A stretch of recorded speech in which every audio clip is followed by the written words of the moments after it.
এখন দেখেন আমরা যখন একটা মেথডকে কল করি, there is a call statement, right? এবং that method has a client. So আমরা যদি এখন একটা মেথড কল করি যে শুধু প্রিন্ট সিজিপিএ সেমিকোলন দিলে তো এক্সিকিউট হবে না, বিল্ড হবে না, তাহলে আমাকে একটা ক্লায়েন্ট দিয়ে দিতে হয়, রাইট? তাহলে কি হতে পারে কলটা? একটা এক্সাম্পল দেন না। কল লাইনটা এস ডট প্রিন্ট সিজিপিএ অথবা আসিফ ডট প্রিন্ট সিজিপিএ। তাহলে এস বা আসিফ এরা হচ্ছে instance, they represent instance of student class. তাহলে ওরা হচ্ছে ক্লায়েন্ট।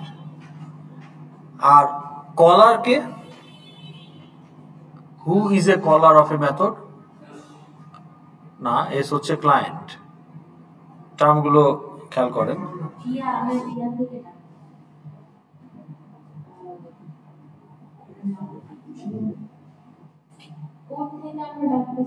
সবই তো কোড, কিন্তু কলার কাকে আপনি কলার বলতেছেন? তাহলে আরেকটা মেথড, যে মেথডের ভেতরে কল স্টেটমেন্টটা আপনি ইউজ করেছেন সেটা হচ্ছে কলার মেথড। নাও সেটা আপনি মেইন বলছেন, হতে পারে সেটা একটা অন অ্যাকশন হতে পারে, সেটা অন্য কোনো মডেল ক্লাসের মেথড হতে পারে।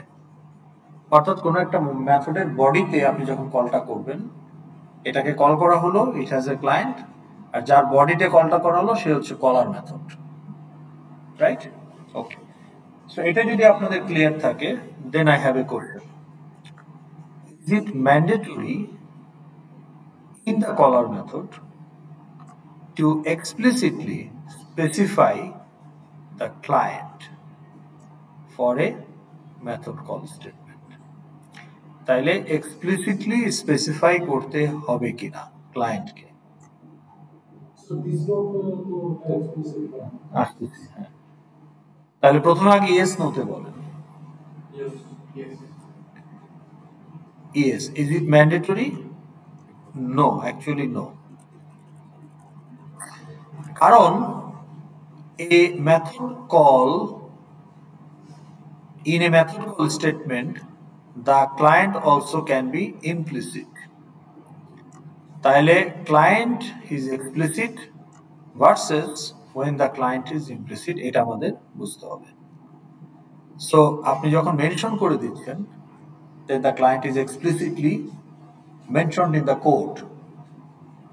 The as dot calculate source print CGPA, asif dot print CGPA is part of your code, explicitly mentioned. কিন্তু কখনো কখনো এটা হতে পারে যে ক্লায়েন্ট ইজ নট মেনশন, তার মানে এই না যে ক্লায়েন্ট নাই, এটা implicit. Okay, internally the client is decided. Okay, so if the client is not mentioned in a code, rather internally it is decided who will be the client, তখন আমরা সেটাকে বলবো যে client is implicitly decided. Okay, it's not explicitly specified. এইটা ক্লাসের উপর depend, মানে কলারের উপর ডিপেন্ড করবে। ওকে, এবং আপনার বিজনেস লজিকের উপরেও ডিপেন্ড করবে। আপনি যে মেথডে কলটা করতেছেন তার লজিকের উপরেও ডিপেন্ড করবে। আবার চাইলে যে সবসময় আপনি ইমপ্লিসিট করতে পারবেন তাও না, সেটা নিয়ে আমরা এখন একটুখানি কথা বলবো। So before that, we need to understand what do you mean by explicit client for a call statement, and what do you mean by implicit client for a call statement. Okay? এটুকু কি clear হলো? Explicit মানে আপনি explicitly বলে দিচ্ছেন, আর implicit মানে internally decided. আপনার ইউনিভার্সিটির নাম আইইউবি, এটা ইমপ্লিসিটলি ডিসাইডেড, এটা আপনাকে অ্যানাউন্স করার দরকার নাই। হ্যাঁ, কিন্তু আপনার কাজিনের নাম, এটা তো ইমপ্লিসিট না, এটা কেউ কাউকে জানতে হলে এক্সপ্লিসিটলি আপনাকে বলতে হবে যে আমার কাজিনের নাম হচ্ছে অমুক বা আমার সিবলিং এর নাম হচ্ছে অমুক। কিন্তু আপনার ইউনিভার্সিটির নাম আইইউবি, এটা আপনার বলার দরকার না, এটা ইমপ্লিসিট, এভরিবডি নোস। যেহেতু আইরাসের মধ্যে আপনার অবজেক্টটা আছে, আপনার ইউনিভার্সিটি আসবে, এটা ইমপ্লিসিটলি ডিসাইডেড। তো client also can be implicit, okay, of a call. ও এই স্ক্রিনটা, আচ্ছা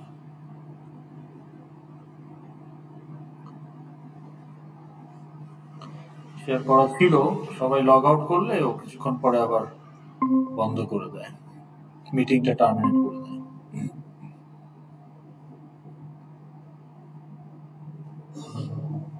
ওকে, কোশ্চেন দেন। ওকে, এখন কেস 1, যখন এক্সপ্লিসিটলি ক্লায়েন্ট দেওয়া হবে, তো কখন এটা ম্যান্ডেটরি যে এক্সপ্লিসিটলি ক্লায়েন্ট প্রোভাইড করতে হবে the call statement if the caller is a method of another class.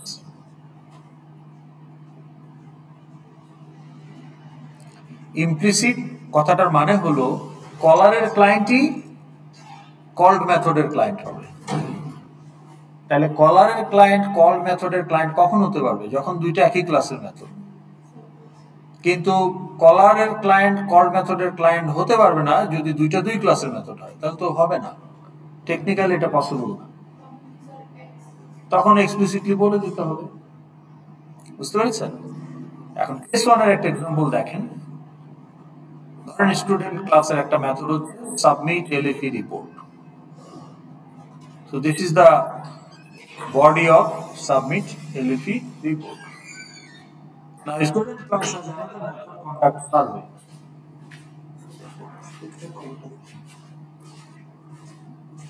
So who can be the client of conduct survey?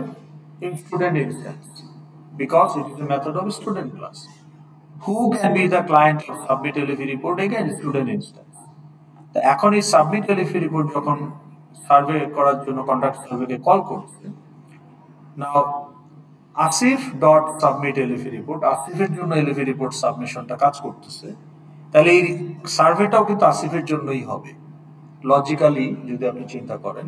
তাহলে এই ক্ষেত্রে আমরা যদি ক্লায়েন্ট উল্লেখ না করি, তাহলে এটার ক্লায়েন্ট যদি আসিফ হয়, এটার ক্লায়েন্টও আসিফই হবে, এন্ড দ্যাট মেক সেন্স। তো তখন এটার কিন্তু ক্লায়েন্ট হচ্ছে ইমপ্লিসিট, ওকে। তাহলে অন দ্য আদার হ্যান্ড, এখানে যদি দেখেন যে ফ্যাকাল্টি একটা class, now faculty class has a method to give assignment. So this is the give assignment. Now while giving assignment, faculty class এর এই giving assignment method actually produce a assignment object of assignment class A1 for example. তাহলে A1 কে সে build করলো, এবং তারপরে আমার যে bunch of student আছে এদেরকে একটা একটা করে আমি ট্রাভার্স করে সাবমিট অ্যাসাইনমেন্টের ক্লায়েন্ট বানালাম। তাহলে এই বিল্ড অ্যাসাইনমেন্টের ক্লায়েন্ট কোন ক্লাসের অবজেক্ট?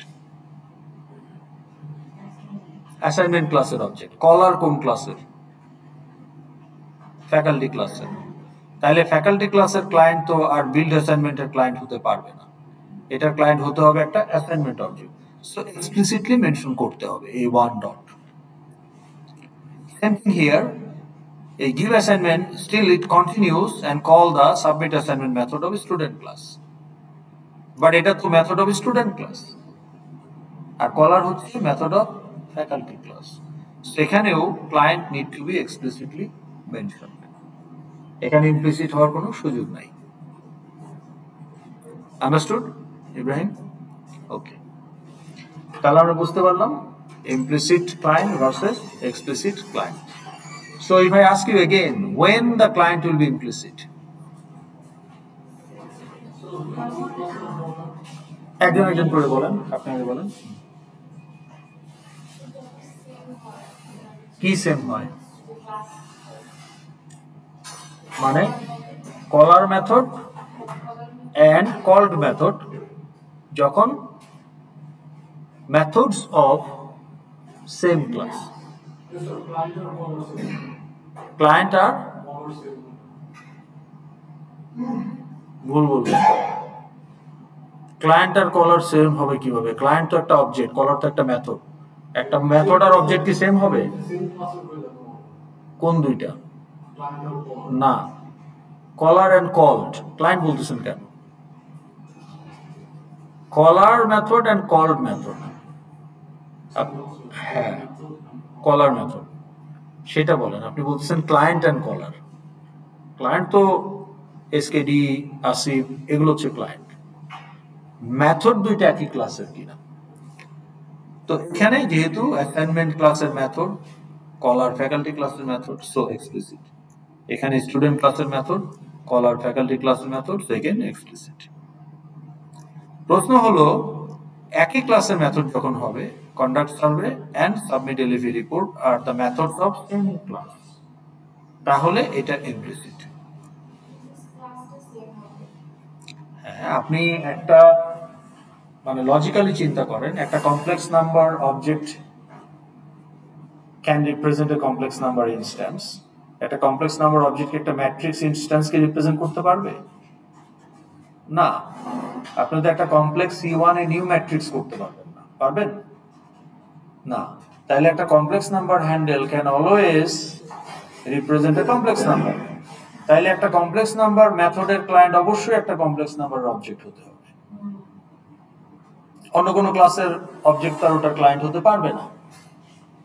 তো কাজেই আপনি স্টুডেন্ট ক্লাস মেথডের ক্লায়েন্ট অবশ্যই স্টুডেন্ট ক্লাসের অবজেক্টই হতে হবে। তো এই ক্ষেত্রে সাবমিট এলএভি রিপোর্টের ক্লায়েন্ট একটা student, Asif dot submit L A B report, Asif is a student object.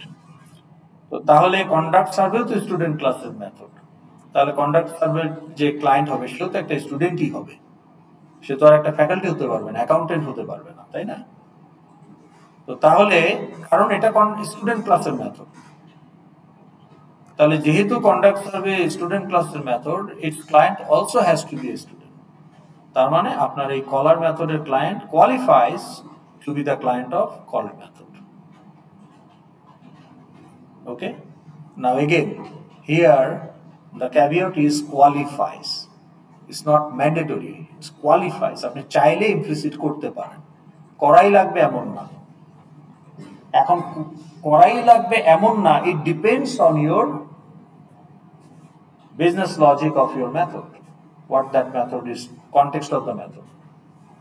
আমি আপনাকে একটা প্র্যাকটিক্যাল এক্সাম্পল দিই। কমপ্লেক্স নাম্বার ক্লাসটাই যদি আমি প্রজেক্টটা যদি খুলে দেখি, যেটা আমরা শুরুতে করেছিলাম, এটা তো মিনি আইরাস। আচ্ছা, তাহলে আমরা কমপ্লেক্স নাম্বার প্রজেক্টটাকে যদি খুলি,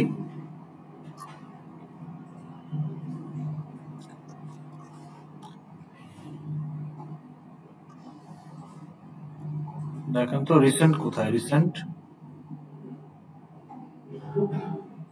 ও ওপেনে যেতে হবে। ওকে, file open.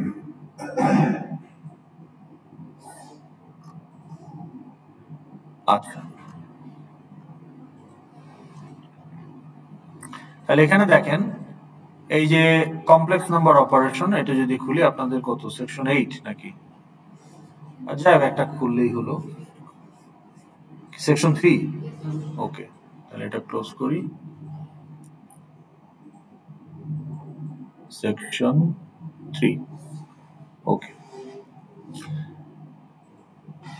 now if you look here, if you look at the model class, আমাদের এখানে একটা add method ছিল না?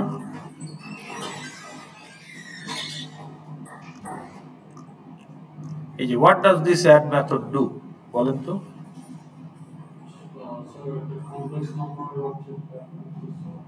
রাইট, তাইলে সে একটা কমপ্লেক্স নাম্বার অবজেক্ট অ্যাড করতেছে। কাকে কে অ্যাড করতেছে? ক্লায়েন্ট নিজেকে প্যারামিটারের সাথে অ্যাড করতেছে। তাহলে এখানে ক্লায়েন্ট কে? অ্যাড মেথডের একটা কমপ্লেক্স নাম্বার অবজেক্ট। ধরেন আমি বললাম যে C1 dot add parameter C2, তাহলে এখানে ক্লায়েন্ট কে? C1, parameter C2। তাহলে অ্যাড মেথড কি করবে?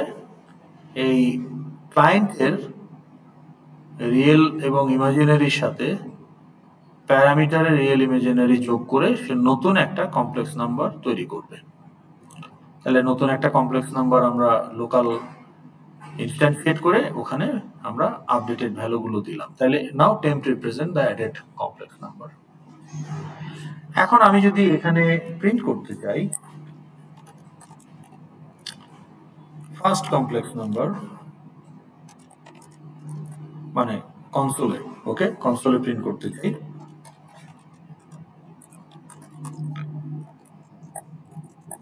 তাহলে এখানে আমি যদি বলি টু স্ট্রিং, দেখেন ইমপ্লিসিট ক্লায়েন্ট, তাহলে টু স্ট্রিং কোন ক্লাসের মেথড? কমপ্লেক্স নাম্বার ক্লাসের মেথড। কলার কে? না না, টু স্ট্রিং এর কলার কে? Add method. তাহলে অ্যাড মেথডের যে ক্লায়েন্ট টু স্ট্রিং এরও সেই ক্লায়েন্টই হবে। তাহলে অ্যাড মেথডের ক্লায়েন্ট কে এখানে? The C1। তাহলে টু স্ট্রিং কার হবে? C1 এর হবে। তাহলে ফার্স্ট কমপ্লেক্স নাম্বার তো C1, যেহেতু C1 dot add parameter C2, তাই না? কিন্তু ওই যে একই ক্লাসের মেথড হলেই যে ইমপ্লিসিট হবে সেটা নাও হতে পারে। আপনি যদি এখন সেকেন্ড কমপ্লেক্স নাম্বারকে প্রিন্ট করতে চান, এটা কি C1? এটা কে? সেটার নাম কি? C2 তো কল করার সময়। এখানে কে? কোথায়? এখানে কিছুই নেই, C1 না C2 না। এখানে C1 মানে ক্লায়েন্ট, দিস হচ্ছে C1, আর C2 কে এখানে? প্যারামিটার। সেটা কোনটা? মাথা জাগান কেন, নাম বলেন। নাই C, তাহলে তখন আপনি বলবেন C ডট টু স্ট্রিং। আর যদি আপনি বলেন যে অ্যাডেড কমপ্লেক্স নাম্বার,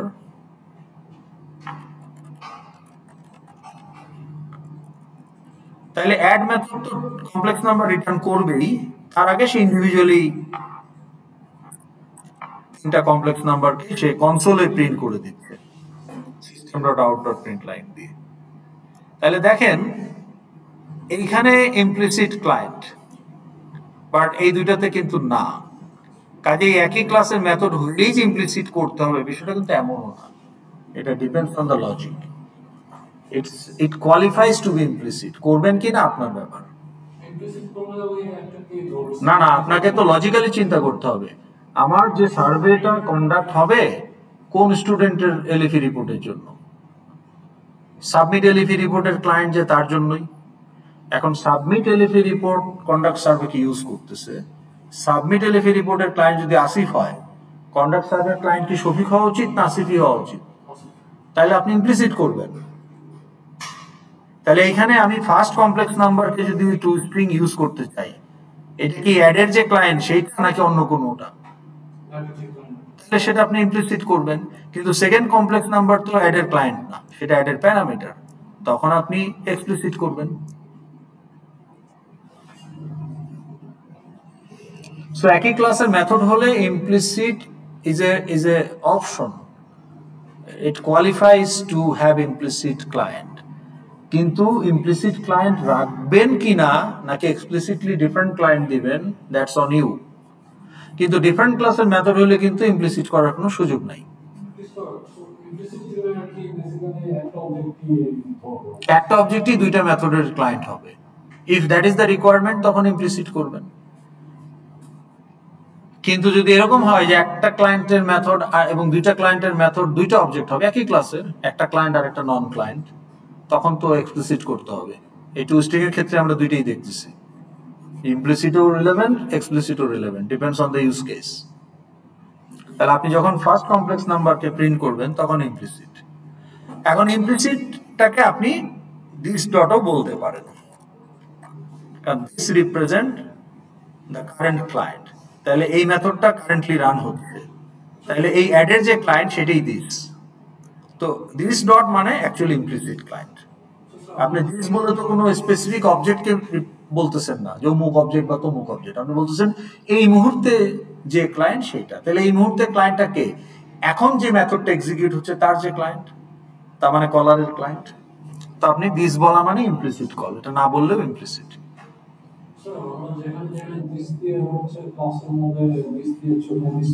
না দিলেও হবে, কারণ আপনি তো মেথডের মধ্যেই কোডটা লিখছেন। তাহলে মেথডের ক্লায়েন্টই কিন্তু আসলে দিস, কারণ যখন যে মেথড এক্সিকিউট হবে তখন তার ক্লায়েন্ট হচ্ছে দিস হচ্ছে একটা পয়েন্টার, রেফারেন্সের মতো। যখন মেথড কল রিটার্ন করবে দিস উইল বি নাল, আবার যখন একটা মেথড কল হবে তখন this will be pointing to that client. তা আপনি যখন বলতেছেন যে আসিফ ডট প্রিন্ট সিজিপিএ, তাহলে ধরেন time T1, time duration T1 এর জন্য প্রিন্ট সিজিপিএ এক্সিকিউট করতেছে, ওই টাইম পিরিয়ডের জন্য this will be pointing to Asif. যখন প্রিন্ট সিজিপিএ রিটার্ন করে ফেললো দিস বিকামস নাল। এরপরে আবার কিছুক্ষণ পরে গিয়ে আবার আপনি বললেন শফিক ডট প্রিন্ট সিজিপিএ, তখন ওই টাইম পিরিয়ড T2 ওই সময়টুকুর জন্য this will be pointing to Shafiq. আবার যখন প্রিন্ট সিজিপিএ রিটার্ন করবে তখন আবার দিস উইল বি নাল। কিছুক্ষণ পরে গিয়ে আপনি বললেন যে আসিফ ডট, তখন আপনি হয়তো প্রিন্ট সিজিপিএ না বললে আপনি হয়তো অন্য একটা মেথড ইভ্যালুয়েট ফ্যাকাল্টি, তখন ইভ্যালুয়েট ফ্যাকাল্টি আবার এক্সিকিউট হবে টাইম পিরিয়ড T3 তে। তো ওই টাইম পিরিয়ড T3 এর জন্য this will again point to Asif. তাহলে আপনি ডিফারেন্ট মেথড কল করতে পারেন এট ডিফারেন্ট টাইম, কিন্তু এট এ গিভেন টাইম একটা মেথডই তো রান করবে। তাহলে তার যে ক্লায়েন্ট সেটাই দিস রিপ্রেজেন্ট করে, এবং যখন মেথড রিটার্ন করে দিস বিকামস নাল। তাহলে this is not bind to a specific object, ও হচ্ছে টাইম বাউন্ড। যখন যে মেথডটা এক্সিকিউশনে থাকে ওই কলের যে ক্লায়েন্ট দিস তাকেই রিপ্রেজেন্ট করে। কাজে ওই মেথডের বডিতে আপনি যা ইউজ করবেন দিস ছাড়া দিলেও ওইটাই ইমপ্লিসিট ক্লায়েন্ট, দিস দিলেও ওইটাই implicit client. Okay, are you good? Are you on the same page? আপনি মনে হচ্ছে একটু পেজের বাইরে আছেন, অন্য কিছু চিন্তা করতেছেন। আচ্ছা ঠিক আছে, আবার অনেস্ট আছে বলে যে হ্যাঁ সরি। এই আলোচনাটা আমরা কেন করলাম? To understand how application class works. এখন আমরা যদি অ্যাপ্লিকেশন ক্লাসে যাই, অর্থাৎ এই ক্ষেত্রে আপনার ধরেন মেইন অ্যাপ্লিকেশন ক্লাস, এই যে এখন এই অ্যাপ্লিকেশন ক্লাসটা কিভাবে কাজ করে। আচ্ছা, এখন আপনাকে যদি বলি যে জাভাতে any method is a method, এখানে কোনো ইন্ডিপেন্ডেন্ট ফাংশন নাই, প্রত্যেকটা ফাংশনই কোনো না কোনো ক্লাসের মেথড, তাহলে প্রত্যেকটা কলেই কোনো না কোনো ক্লায়েন্ট থাকবে।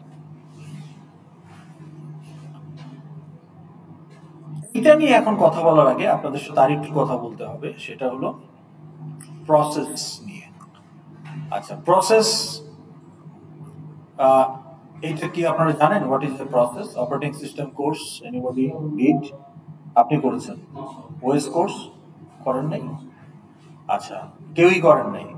ওকে, তাহলে কমন সেন্স থেকে লেম্যানস টার্মে বলেন হোয়াট ইজ ইট?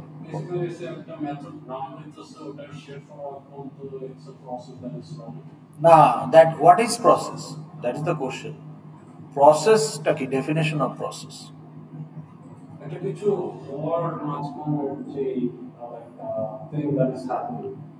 না, আমি লেম্যানস টার্মে বলছি, আমি অপারেটিং সিস্টেমের টার্মগুলো যেখানে আনছি না। লেম্যানস টার্মে যদি বলেন, process represents run time instance of your application. Okay, তাহলে এটা একটা অপারেটিং সিস্টেম এন্টিটি যেটা আপনার run time instance of your application. তো আমি যদি আপনাকে টাস্ক ম্যানেজার দেখাই, এখানে যে প্রসেস ট্যাবে যদি যান, you can see the runtime instance of the software running in my machine. তাহলে এখানে কয়টা অ্যাপ্লিকেশন রান করছে? 10টা, and 111টা ব্যাকগ্রাউন্ড সার্ভিস। নাও অ্যাপ্লিকেশন বলছি কেন? Because it has an user interface. Service do not have user interface, ব্যাকগ্রাউন্ডে কাজ করে, ওরাও সফটওয়্যার। তাহলে আমার এই মুহূর্তে 121টা সফটওয়্যার রান করছে, 121টা run time instance of those software, that means 121টা প্রসেস। এখন আপনার ক্যালকুলেটর ইনস্টল করা আছে, কিন্তু আপনি ডাবল ক্লিক না করলে কি ক্যালকুলেটর রান হবে? তাহলে ওটার কোনো প্রসেস কিন্তু নাই। But when you double click on calculator icon, তখন একটা ক্যালকুলেটরের প্রসেস আপনার মেমোরিতে অপারেটিং সিস্টেম তৈরি করবে, that represent the run time instance of your calculator application. তাহলে আমরা লেমেন্স টার্মটা বুঝতে পারলাম, হোয়াট ইজ এ প্রসেস। ওকে, আমি এখানে ইনডেপথে গিয়ে বেশি সময় নষ্ট করতে চাই না, কারণ ওটা একটা ডেডিকেটেড কোর্স। আমাদের যতটুকু জানলে কাজ হবে ততটুকুই। না, হোয়াট ইজ থ্রেড? থ্রেডের বাংলা হলো সুতা। কিন্তু এখানে থ্রেড বলতে যেটা বোঝাচ্ছে execution unit, again layman's term, okay, it's not a comprehensive definition, but as a layman to understand, execution unit within a process. তাহলে আমার এখানে আমি দেখতে পাচ্ছি এই নোটপ্যাড একটা প্রসেস, বা ধরেন আমার এখানে ওবিএস একটা প্রসেস, তার ভেতরে যে এক্সিকিউশন ইউনিট সেটা হচ্ছে আমার থ্রেড। ওকে, তাহলে থ্রেড হচ্ছে execution unit within a process. এখন আপনাকে যদি বলা হয় you want to cook chicken biryani বা বিরিয়ানি, তাহলে এটা হচ্ছে আপনার অ্যাপ্লিকেশন। ওকে, যে কুকিং বিরিয়ানি, কিন্তু এখানে কতগুলো এক্সিকিউশন ইউনিট আছে। ফর এক্সাম্পল, পারচেজিং ইনগ্রেডিয়েন্টস, এটা একটা execution unit. Then preparation of ingredients, এটা আরেকটা execution unit. And finally cook the biryani, এটা আরেকটা এক্সিকিউশন ইউনিট। এখন এই এক্সিকিউশন ইউনিটগুলো কিন্তু dependent on one another. Purchasing ingredient complete না হলে প্রিপেয়ারিং ইনগ্রেডিয়েন্ট এক্সিকিউশন ইউনিট তো এক্সিকিউট করা যাবে না। তাহলে এখানে তাদের একটা ডিপেন্ডেন্সি আছে। সো এই এক্সিকিউশন ইউনিটগুলো আপনি সিকোয়েন্সিয়ালি এক্সিকিউট করতে পারেন, okay, by a thread. So execution units are typically represented by methods. Okay? Acha. Now, every process, there must be at least one thread in a process. এখন আপনার প্রসেসে যদি only একটাই thread থাকে, it's a single threaded application. Okay? If your process can have, has not, can have হবে না, can has হবে, can have. Okay, if your process can have only one thread, then it's a single threaded application. তো এই প্রথম thread বা initial thread যেটাকে আমরা বলি থ্রেড 0 বা primary thread. Now, in a single threaded application at a time, only one execution unit can use the resources, যেমন processing code, registers and all that.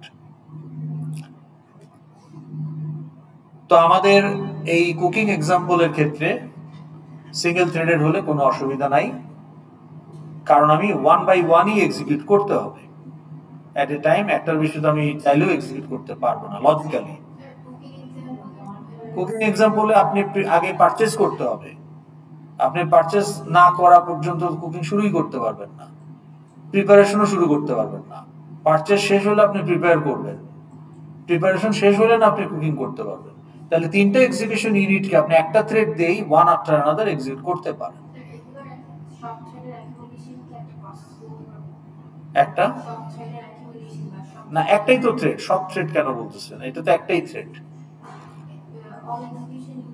Execution unit 100টা থাকতে পারে, কিন্তু যখন একটা থ্রেড হবে আপনি প্যারালাল এক্সিকিউশন করতে পারবেন না, কারণ threads course are given to the thread. আপনার যদি এখন 8 কোর সিপিইউ থাকে, 8টা কোরকে 8টা থ্রেডকে অ্যাসাইন করতে পারে অপারেটিং সিস্টেম, তাহলে 8টা core can execute in parallel 8 different execution units. Dependency থাকলে তো সেটা করা যাবে না। একটা থ্রেডের কমপ্লিশনের উপর যদি আরেকটা থ্রেডের ইনিশিয়েশন ডিপেন্ডেন্ট হয়, তখন তো সেটা করা যাবে না, কিন্তু ইন্ডিপেন্ডেন্ট হলে করা যাবে। দুই রকম কেসই হবে। হ্যাঁ, কারণ আপনার তো একটা থ্রেড, আপনার তো থ্রেডই একটা, তাহলে আপনি দুইটা এক্সিকিউশন ইউনিট ইন প্যারালাল কিভাবে করবেন? ওয়ান আফটার অ্যানাদার করতে পারবেন, কিন্তু এট এ টাইম তো করতে পারবেন না, কারণ আপনার একটা থ্রেড, একটার বেশি কোর আপনি ইউজ করতে পারবেন না। প্রসেস হচ্ছে অ্যাপ্লিকেশনের রান টাইম ইনস্ট্যান্স। তাহলে আপনার যে ক্যালকুলেটর অ্যাপ ডাবল ক্লিক করলে একটা প্রসেস ক্রিয়েট হবে ফর দ্য ক্যালকুলেটর। এখন এই ক্যালকুলেটরের আপনার অনেক এক্সিকিউশন ইউনিট থাকতে পারে। এখন সেই এক্সিকিউশন ইউনিটগুলোকে আপনি কি একসাথে রান করতে চান নাকি ওয়ান বাই ওয়ান করতে চান? যদি একসাথে করার ইচ্ছা থাকে তাহলে এটা মাল্টি থ্রেডেড অ্যাপ্লিকেশন হতে হবে if you want faster execution. কিন্তু যদি মাল্টি থ্রেডেড অ্যাপ্লিকেশন না হয়, আপনার জিপিইউ আছে উইথ 100 কোর, লাভ নাই তো, আপনার থ্রেড তো একটা কোর কইরা থাকবে খালি, যেহেতু থ্রেড একটা থ্রেড তো একটার বেশি কোর ইউজ করতে পারবেন এট এ টাইম। বুঝতে পারছেন? যেমন নোটপ্যাড একটা সিঙ্গেল থ্রেডেড অ্যাপ্লিকেশন। ওকে, আচ্ছা, if a process has multiple thread, then it's a multi-threaded application. Or service আমরা আনছি না ব্যাকগ্রাউন্ডে, যেহেতু আপনারা কেউ সার্ভিস নিয়ে কাজ করবেনও না unless you want to develop some system software. Okay, device driver for example ব্যাকগ্রাউন্ডে কাজ করতে থাকে, তাই না? তো ওই ধরনের ক্ষেত্রে আপনাকে সার্ভিস ডেভেলপ করবেন। আচ্ছা, তো এখানেও একটা প্রাইমারি থ্রেড থাকবে। নাও প্রাইমারি থ্রেড ক্যান ইনিশিয়েট, যেটাকে স্পনিং বলে, new threads, and newer threads in turn can spawn further threads and so on. তাহলে এভাবে এটা একটা ইনিশিয়াল থ্রেড, এখান থেকে আরো তিনটা থ্রেড, এখান থেকে তিনটা এক্সিকিউশন ইউনিটকে প্যারালালি লঞ্চ করা হবে। প্যারালাল এক্সিকিউট করতে গেলেই ধর মেইন মেথড, এটা একটা প্রাইমারি থ্রেড, মেইন মেথড থেকে আমি তিনটা মেথডকে সাইমultaneously রান করতে চাই, তখন আমি এখান থেকে তিনটা থ্রেড স্পন করলাম। আবার ওই থ্রেড তার আবার দুইটা সাবটাস্ক প্যারালালি করতে চাই, ও আবার এখান থেকে দুইটা থ্রেড স্পন করতে পারে। এইভাবে আপনি একটা ট্রির মতো, গ্রাফের মতো শত শত থ্রেড ক্রিয়েট করতে পারেন if it is a multi threaded application. আপনারা যে কোড লিখছেন সবই সিঙ্গেল থ্রেডেড কোড, ঠিক আছে? মাল্টি থ্রেডেড অ্যাপ্লিকেশন করতে চাইলে জাভাতে একটা সুবিধা আছে, জাভার থ্রেড লাইব্রেরি আছে, সেখান থেকে আপনি হেল্প নিয়ে করতে পারেন। অন্যান্য ল্যাঙ্গুয়েজে আপনাকে থার্ড পার্টি লাইব্রেরি ইউজ করতে হবে, ওকে, বা ফ্রেমওয়ার্ক ইউজ করতে হবে ফর মাল্টি থ্রেডিং। ওকে, আচ্ছা, তো যেমন ধরেন ওয়ার্ড একটা মাল্টি থ্রেডেড অ্যাপ্লিকেশন। এই নোটপ্যাড 30 বছর আগের অ্যাপ্লিকেশন, এটাকে রাখা হয়েছে অ্যাজ এ লিগ্যাসি অ্যাপ্লিকেশন। কিন্তু ওয়ার্ড ইজ ভেরি স্মার্ট। আপনি একটা থ্রেড দিয়ে ডাটা ক্যাপচার করতেছেন, input, another thread is checking spelling and grammar সাইমultaneously, you see, এবং অ্যানাদার থ্রেড আপনি যখন প্রিন্ট কমান্ড দিয়ে দিচ্ছেন ওয়ার্ডে, আপনি টাইপ করতেছেন, প্রিন্ট কমান্ড দিয়ে দিচ্ছেন, আবার স্পেলিং, তখন তিনটা থ্রেড কাজ করতেছে একসাথে। তাহলে Word is a multi threaded application. হ্যাঁ আছে, আপনি ওই যে CSV1 যা লিখছেন, check a number is prime or not, that's a single threaded application. আপনার FXML application is a multi threaded application. সেই কারণে এই আলোচনাটা আনা, না যেটা আনা দরকার ছিল না এই কোর্সে, ঠিক আছে? গেমস এর ক্ষেত্রে চিন্তা করেন, এখানে গেমার কে আছেন? ছিলেন। কত FPS এ গেম খেলছেন? Highest 250 FPS, okay. And what was the resolution of your screen? মানে কত বাই কত, ওইভাবে বলেন।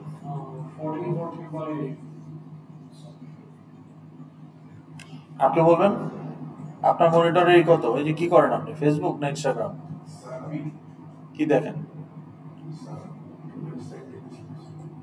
কেন আপনি ক্লাস শুনতেছেন না? এইটা এগুলো আপনি মানে না দেখলে, না ফলো করলে কিভাবে পরে আপনি ফাইলে কাজ করবেন? আচ্ছা, তা আপনার মনিটরের রেজলিউশন কি, কত বাই কত? 180 হয় না, 1080 by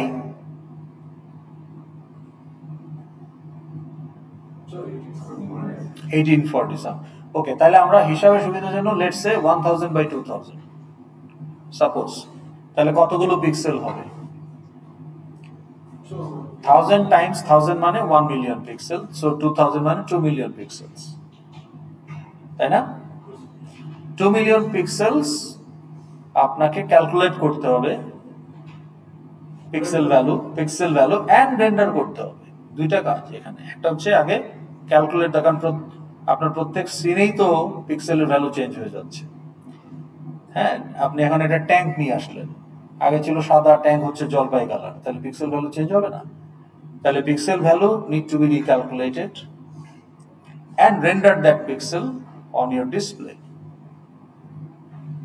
for 2 million pixels 250 times per second। তাহলে 2 মিলিয়নকে যদি আপনি 250 টাইমস করেন, ইটস 500 মিলিয়ন, মানে হাফ বিলিয়ন, মানে 50 কোটি বার আপনাকে পিক্সেল ভ্যালু ক্যালকুলেট করে 50 কোটি বার রেন্ডার করতে হবে per second to give you the better motion experience while playing the game। এখন এইখানে আপনার এইটা যদি একটা সিঙ্গেল থ্রেড দিয়ে করতে চান, আপনার গেম তো আনরেসপন্সিভ হয়ে যাবে, because it's a huge competition. তখন আপনি কি করতে পারেন, আপনার এই স্ক্রিনটাকে যদি আপনি ছোট ছোট এরিয়াতে ভাগ করে ফেলেন, যে লেটস সে 100 বাই 100 পিক্সেল, হ্যাঁ, তাহলে আপনার অনেকগুলো স্কোয়ার তৈরি হবে পুরো স্ক্রিনে, মানে লজিক্যাল পার্টিশন। তাহলে আপনার 1000 বাই 2000 হচ্ছে 1000 row, 2000 column, number of pixels. এখন আপনি এটাকে 100 বাই 100 যদি করেন, তাহলে এদিকে হবে 10, এদিকে হবে 20, তাহলে আপনার 200 স্কোয়ারে আপনি ভাগ করে ফেললেন। এখন এই পিক্সেল ভ্যালু ক্যালকুলেশন এন্ড রেন্ডারেশন, এই 200 রিজনকে যদি আপনি আলাদা আলাদা 200টা কোরের মধ্যে অ্যাসাইন করে দিতে পারেন ইন ইউর জিপিইউ, তাহলে 200 টাইম ফাস্টার রেন্ডারিং হবে। এই জন্য আপনি অনেক গেমসে দেখবেন হাই পাওয়ার জিপিইউ ছাড়া ওই সমস্ত গেম খেলা যায় না, যেমন আরটি, এনভিডিয়া আরটি। হ্যাঁ, এটার দাম কত? লাখ টাকার উপর। আচ্ছা, আরো হাই কনফিগারেশনের গুলোতে লাখ টাকা, 2 লাখ টাকা, 1 লাখ টাকা, তাই না? They comes with hundreds of cores. This is the real application of parallelization. তাহলে মাল্টি থ্রেডেড না হলে, আপনি যদি 200টা থ্রেড ইনিশিয়েট না করেন, 200টা কোড আপনি ইউজ করতে পারবেন না। So all real world applications are almost multi-threaded. তাহলে আমাদের যে FXML অ্যাপ্লিকেশন, এটাও মাল্টি-থ্রেডেড। নাও এগেইন, আপনি গেম ডেভেলপ করলে আপনাকে মাল্টি-থ্রেডেড করার জন্য ইনিশিয়েটিভ নিতে হবে, কোড লিখতে হবে। FXML অটোমেটিক মাল্টি-থ্রেডেড, আমাদের কিছু করতে হয় না। Okay, but we need to understand the mechanism. ঠিক আছে? Any question so far? বলুন।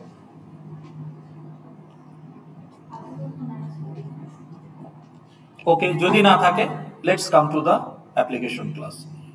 আমাদের প্রথম এটাই ছিল হাউ অ্যাপ্লিকেশন ক্লাস ওয়ার্ক। এটা না বুঝলে আমরা সিন সুইচিং বুঝতে পারবো না, মেকানিজমটা কিভাবে করে। ঠিক আছে? আচ্ছা, তো এখন আসেন এখানে যদি যাই, কোন একটাতে যাই, কমপ্লেক্স নাম্বার, ওকে, এটাতেই থাকি, বা কমপ্লেক্স নাম্বারে যদি যাই, তাহলে এই অ্যাপ্লিকেশন ক্লাসে কি হচ্ছে? এগেন থ্রেড নিয়ে চিন্তা করতে হবে, এই জন্যই তো আলোচনাটা করা। তাহলে আপনার একটা প্রাইমারি থ্রেড তো থাকবেই, সিঙ্গেল থ্রেডেড হলেও থাকবে, মাল্টি থ্রেডেড হলেও থাকবে। সো একটা থ্রেড তো থাকবেই, থ্রেড 0। সো যখন একটা থ্রেড আপনি ইনিশিয়েট করেন, থ্রেড হচ্ছে সুতা। এখানে সুতা কথাটা কেন নিয়ে আসা হলো? সো মেলায় গেলে দেখেন না যে বেলুন বিক্রি করে, তো অনেকগুলো বেলুন সুতা দিয়ে বাঁধা থাকে।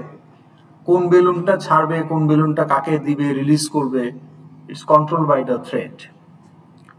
তা আপনার বেলুনগুলো হচ্ছে এক্সিকিউশন ইউনিট, আর এটার কন্ট্রোলটা হচ্ছে অপারেটিং সিস্টেমের হাতে। সো কানেকশনটা হচ্ছে thread. Okay, so thread represent execution unit.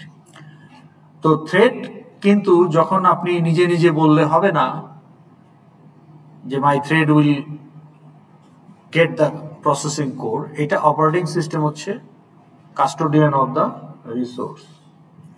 তাহলে আপনি যখন একটা থ্রেড 0 ইন জেনারেল আপনি যখন একটা প্রোগ্রাম লিখবেন, main method is associated with thread 0, কারণ আমরা জানি যে main method is the starting point of execution for our application. তো তাহলে আপনার এখানে প্লে বাটনটা দিলে এই thread 0 will execute main method. So this is the execution unit. But we know যে আমরা যখন স্টার্ট মেথডে গিয়ে লাইন নাম্বার 13 এ বলে দিচ্ছি যে complex number operation view dot FXML play দিলে এই এফএক্সএমএলটা লোড হয়, এটা তো আমরা জানি। তার মানে হচ্ছে স্টার্ট মেথডটা সামহাউ এক্সিকিউট হয়।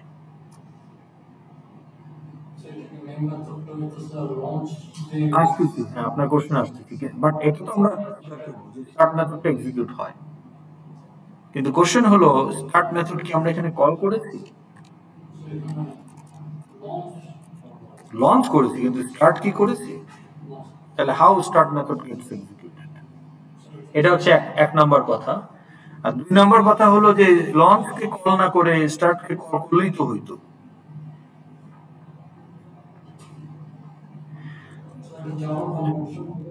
কনভেনশন বললে তো হবে না, আমাকে তো রিজনিংটা বুঝতে হবে। এখন আপনাকে যদি এই স্ক্রিনশটটা দিয়ে আমি একটা কুইজে কোশ্চেন করি যে from line number 23 we can say that launch has an implicit client, বলা যায় না? ওখানে কি ক্লায়েন্ট মেনশন করা আছে? এই যে 23 নাম্বার লাইনে যে কলটা করা হলো, who is the caller? Who is the caller of launch method? Main method. তাহলে যেহেতু এখানে এক্সপ্লিসিটলি ক্লায়েন্ট বলা নাই, তাহলে মেইনের ক্লায়েন্টই লঞ্চের ক্লায়েন্ট। তাহলে মেইন যে ক্লাসের মেথড, লঞ্চও সেই ক্লাসের মেথড। তাহলে এখন কোশ্চেন হলো যে মেইন কোন ক্লাসের মেথড? Main application class. কিন্তু আমরা দেখতে পাচ্ছি মেইন অ্যাপ্লিকেশন ক্লাসে শুধু স্টার্ট মেথড আর মেইন মেথড আছে, লঞ্চ মেথড নামে কোনো মেথড বানানোই হয় নাই। তাইলে আমরা কিভাবে ক্লেম করতেছি যে এটা method of main application class? How it is possible? এটা যদি আপনার কুইজের কোশ্চেন হয় কি লিখবেন? Inherited method. গুড, কারণ এক্সটেন্স অ্যাপ্লিকেশন। ওকে, এখন এই লঞ্চ মেথড কল করলাম, ভালো কথা, কিন্তু আমার যে আর্গুমেন্টটা ছিল যে স্টার্ট মেথডটাই তো আলটিমেটলি এক্সিকিউট করতে হবে। তো why not calling the start method directly from main instead of calling launch? না, কিন্তু স্টার্ট কল করলে কি সমস্যা ছিল? কি হবে না? আমার তো স্টার্ট মেথডই এক্সিকিউট হয়। আমি তো দেখি যে এই এফএক্সএমএলটাই সিনে তৈরি হয়ে আমার উইন্ডোতে আসতেছে শো। তা আমি তো এটা এতটুকু কমন সেন্স দিয়ে বুঝতে পারি যে এটাই এক্সিকিউট হয় প্লে দিলে। তাহলে এটাকেই কল করলে সমস্যা কি?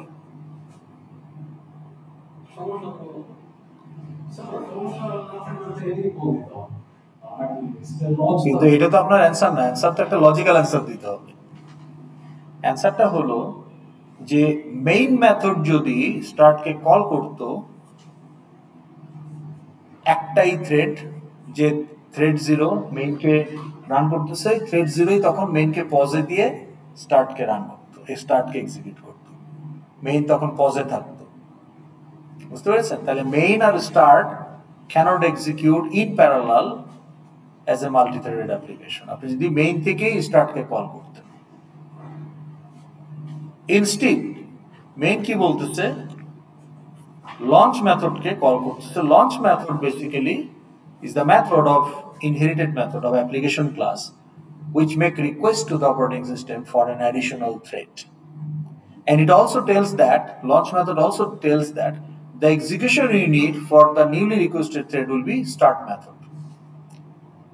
So whenever the core is given to the new thread, execution unit is already defined by the requesting method which is launch. So তখন new thread will start executing start method. এখন প্রশ্ন হলো যে আমরা এটাকে কেন আলাদা থ্রেড দিয়ে করতে চাচ্ছি, বা এফএক্সএমএল কেন এটা করে। ওকে, এইটার অ্যান্সার বুঝতে হলে let's talk about system of linear equations. Linear algebra course তো সবাই করেছেন, right? So did you solve system of linear equations? So if there are three unknowns, how many equations will be there? Three equations. Each equation will have three unknowns. Let's say x, y, z. একটা system of linear equation with three unknowns, এটা on paper solve করতে আপনার কতক্ষণ লাগবে? 5 minute. Okay, if there are four unknowns, if there are five unknowns, no, it's not linear complexity, it's exponential complexity. চিন্তা করেন, equation 5টা, প্রত্যেক equation আবার 5টা করে unknown. It's not linear complexity, it's a sort of complexity এভাবে বাড়বে, computational complexity. তাহলে 3 আননোন যদি 5 মিনিট লাগে, তাহলে ওই হিসাবে তো 4 আননোন আপনার 6.5 মিনিট লাগার কথা, 5 আননোন তো আপনার 6 আননোন হইলে তাহলে 10 মিনিট লাগার কথা, 6টা আননোন সলভ করতে আপনার আওয়ার্স লাগবে। Now if there are 100 unknowns, probably you cannot solve it on paper. তখন কম্পিউটার আসতে হবে। If there are millions of unknowns, then millions of equations, each equation will have millions of unknowns. Even with a computer, it will take months to solve if it is single threaded application. তাহলে আপনাকে এই বড় বড় weather forecasting, machine learning, structural engineering, এই ধরনের scientific and satellite launching and tracking, এই ধরনের ক্ষেত্রে আপনাকে হিউজ কম্পিউটেশনাল লোড নিতে হয়, নিলেন, but also it has to be solve very fast, real time. তো তখন আপনাকে প্যারালাল কম্পিটিশনে যেতেই হবে। ওকে, এখন চিন্তা করেন আপনার যে অন অ্যাকশন বাটনগুলো বা অন ক্লিক বা ইভেন্ট হ্যান্ডলার মেথডস যেগুলো আছে, এখানে যখন আমরা একটা ইভেন্ট ট্রিগার করি, আমরা সাথে সাথে আউটপুট পেয়ে যাই। And the kind of work we do, that event doesn't require microsecond, fraction of second আমরা পেয়ে যাচ্ছি, responsive. But imagine your on action button doing a heavy computation, let's say it will take 10 seconds to complete. তাহলে ওই on action button click করার পরে আপনার UI will be non responsive for 10 seconds. কেন? কারণ code is busy solving the calculation. তাহলে code কি করে আপনার ইউআই রেসপন্স করবে? আপনি মিনিমাইজ বাটন ক্লিক করছেন, কিছু হচ্ছে না। আপনি ওটাকে সরাইতে চান, উইন্ডোটাকে ড্র্যাগ করে, নন রেসপন্সিভ। অনেকক্ষণ পরে দেখলেন যে এখন সে কাজ করতেছে, কারণ ওই ক্যালকুলেশনটা সে শেষ করছে। So that is the problem having single thread for an application which has user interface, because freezing user interface now and then due to the ekmatro core busy in computation is very bad user experience. That's why FXML spawned a separate thread for UI responsiveness. That is why launch method এর মাধ্যমে operating সিস্টেমের কাছ থেকে একটা extra thread নেওয়া হয়, সেটা যখন কোড অ্যাসাইন করা হয় তখন স্টার্ট মেথড কাজ করে। ওকে, এখন আমরা সিন সুইচিং এর দিকে যেতে চাই, কারণ আমাদের নিজেদের প্রজেক্টে অনেক এফএক্সএমএল থাকবে, একটা এফএক্সএমএল তো আর থাকবে না।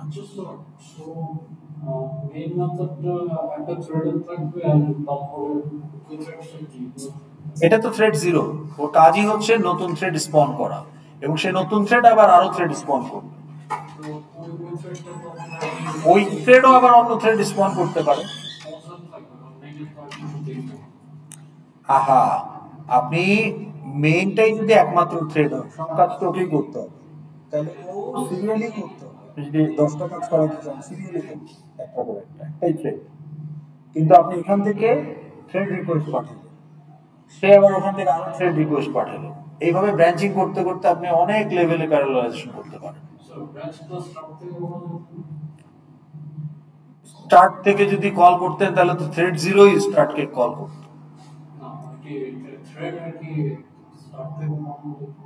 না। কারণ স্টার্টকে লঞ্চ মেথড আপনার অ্যাডিশনাল থ্রেডের সাথে, তাহলে আপনি অনেক কিছুই করতে পারেন, তাহলে আপনাকে কাস্টম কোড লিখতে হবে তার জন্য, তাই না? আপনি নিজেও তো থ্রেড স্পন করতে পারেন। আমরা কি এখানে থ্রেড স্পনিং এর কোড লিখছি? না, আমরা তো একটা ইনহেরিটেড মেথড কল করে দিয়ে আমাদের কাজ শেষ। কিন্তু আপনি নিজেও চাইলে আপনার যে অ্যাড মেথড কমপ্লেক্স নাম্বার, ওখান থেকে আপনি চাইলে 5টা থ্রেড রিকোয়েস্ট পাঠাতে পারেন। তখন আপনাকে জানতে হবে যে how to use the thread library. Thread লাইব্রেরিতে যে ক্লাসগুলো আছে সেগুলো কিভাবে কাজ করে সেটা তখন আপনাকে জানতে হবে। Java has its built in multi threading library, কিন্তু অনেক ল্যাঙ্গুয়েজে সেটা নাই। তখন আপনাকে থার্ড পার্টি ফ্রেমওয়ার্ক বা লাইব্রেরি ইউজ করতে হবে। হ্যাঁ, যেমন C++ আপনাকে করতে হবে। ওকে, আচ্ছা, তাহলে এটা আমরা বুঝলাম। এখন আমরা দেখি যে স্টার্ট মেথডটা কিভাবে কাজ করে। কতক্ষণ টাইম আছে? হ্যাঁ, ওকে। এখন দেখেন স্টার্ট মেথডে কি হচ্ছে। এই line number, first of all, the fxml loader class is responsible to load your fxml. ওকে, ঠিক আছে? আচ্ছা, এখন এই fxml লোডারের কনস্ট্রাক্টরে আমরা যেটা দিয়েছি সেটা হলো এইটাই আমরা দিয়েছি, নিউ fxml লোডার। এখানে আমি মাল্টি লাইনে ভেঙেছি আপনার বোঝার সুবিধার জন্য। তো বেসিক্যালি এখান থেকে I will get the complete path বা URL of the fxml file. যেহেতু এটাকে আমরা কনস্ট্রাক্টরে দিচ্ছি, সে তখন এই fxml লোডারের একটা ফিল্ড, লোকেশন নামে একটা ফিল্ডে এই ইউআরএলটা রাখবে। So bottom line, my fxml loader object now know the location of my fxml file, the URL, যাতে সে পরবর্তীতে লোকেশনটা থেকে fxml ফাইলটাকে অ্যানালাইসিস করতে পারে। তাহলে ফার্স্ট কাজ হলো আমাকে একটা fxml লোডার ইনস্ট্যান্সিয়েট করতে হবে,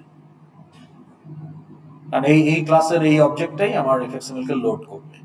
প্রথম কাজ হলো ওর কনস্ট্রাক্টরে আমার fxml ফাইলের কমপ্লিট লোকেশনটা দিয়ে দেওয়া। তাহলে ইউআরএলটা এখান থেকে সে পেয়ে যাবে। সো ওটাই আমরা করেছি। দেখেন এই যে নিউ fxml লোডারে আমরা ইউআরএলটা দিয়ে দিয়েছি, সেখান থেকে সে ইউআরএলটা পেয়ে যাবে। এটাই আমার কনস্ট্রাক্টরের প্যারামিটার, যেটা আমার লোকেশন নামের একটা ফিল্ডে চলে যাবে। তাহলে fxml loader ডট লোকেশন এই ফিল্ডটা থেকে যে কোনো সময় আমার fxml ফাইলের লোকেশনটা পাওয়া যাবে। ওকে, ঠিক আছে?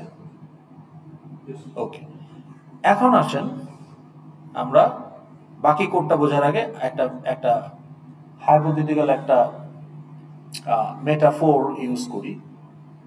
এখন এটা কিসের সিজন? এখন যে সিজনটা চলতেছে, এখন যে সিজনটা চলছে, এটা কিসের সিজন?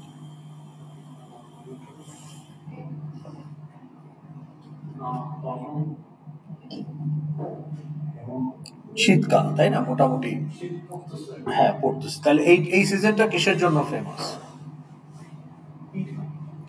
পিঠা খাওয়া, বিয়ে শাদী, তাই না? বিয়ে শাদীরও সিজন, খেজুরের রস, ওকে, ওই তো পিঠা। তাহলে বিয়ে খেয়েছেন কেউ এইবার, গতবার? আচ্ছা, কোথায় খেয়েছেন? ইস্কাটনে কোথায়? শর্ট কমিউনিটি সেন্টার নাকি police convention centre? Police convention centre, okay. তাহলে পুলিশ কনভেনশন সেন্টারে আপনি বিয়ে খেতে গিয়েছেন। তা আমরা কেন বলি বিয়ে খাওয়া? বিয়ে দেখা কেন বলি না? কোথায় যাচ্ছ? বিয়ে দেখতে যাচ্ছি, এটাকে বলো না। কোথায় যাচ্ছ? বিয়ে খেতে যাচ্ছি। তাহলে খাওয়াটা একটা ইম্পর্টেন্ট পার্ট। বিয়েতে কনে বা ব্রাইড গ্রুম আমরা পরে দেখে আগে খেয়ে নিই। ফার্স্ট ব্যাচে বসার একটা টার্গেট থাকে, তাই না? ফার্স্ট ব্যাচে বসলে ভালো ভালো জিনিস আসবে, পরের দিকে তেল ফেল বেশি নিচের দিকে চলে যায়। ওকে, তা আপনি যে এই পুলিশ কনভেনশন সেন্টারে খেলেন, কোথায় খেলেন? আপনি তো মাটিতে বসে খান নাই, তাহলে কোথায় খেলেন?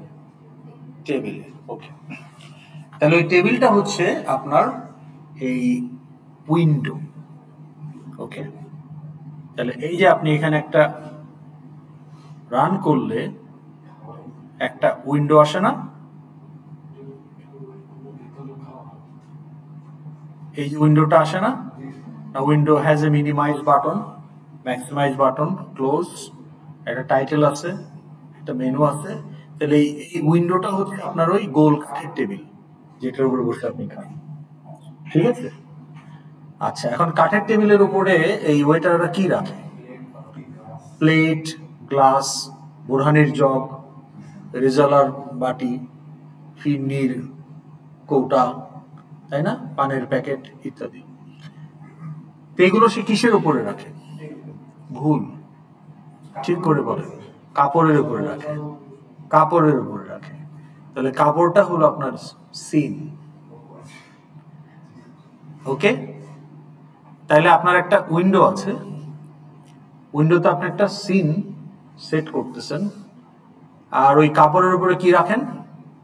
কাপ প্লেট, এগুলো হচ্ছে আপনার textile, combo box, radio button ইত্যাদি।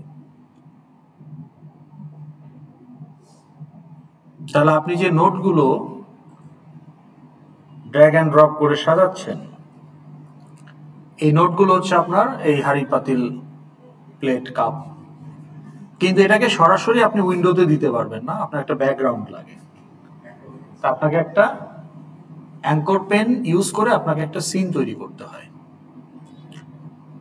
এবং ফার্স্ট ব্যাচ যখন খাওয়া শেষ তখন কি করেন? চাদরটা রিপ্লেস করে দেন। তাহলে আপনি you switch the scene.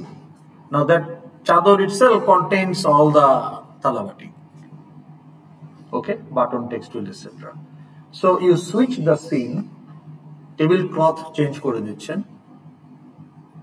for a new scene, okay, on the same window. এখন আমরা যদি এফএক্স এ যাই, উইন্ডো একটা ক্লাস, তার সাবক্লাস হচ্ছে pop up window and stage. অ্যালার্টে যেটা আসে পপ আপ, ওটা হচ্ছে is a specific type of window which is pop up window. আর আমরা এফএক্সএমএল ফাইল যেটাতে লোড করি সেটাও একটা স্পেসিফিক টাইপ অফ উইন্ডো, ওটাকে আমরা বলছি স্টেজ।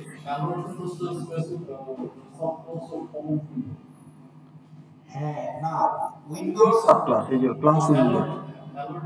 হ্যাঁ, দেখেন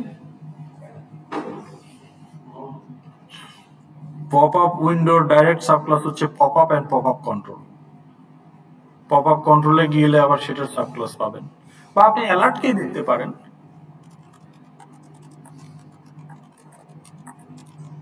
তাহলে আপনি অ্যালার্টেড ইনহেরিটেন্স হায়ারার্কি পেয়ে যাবেন।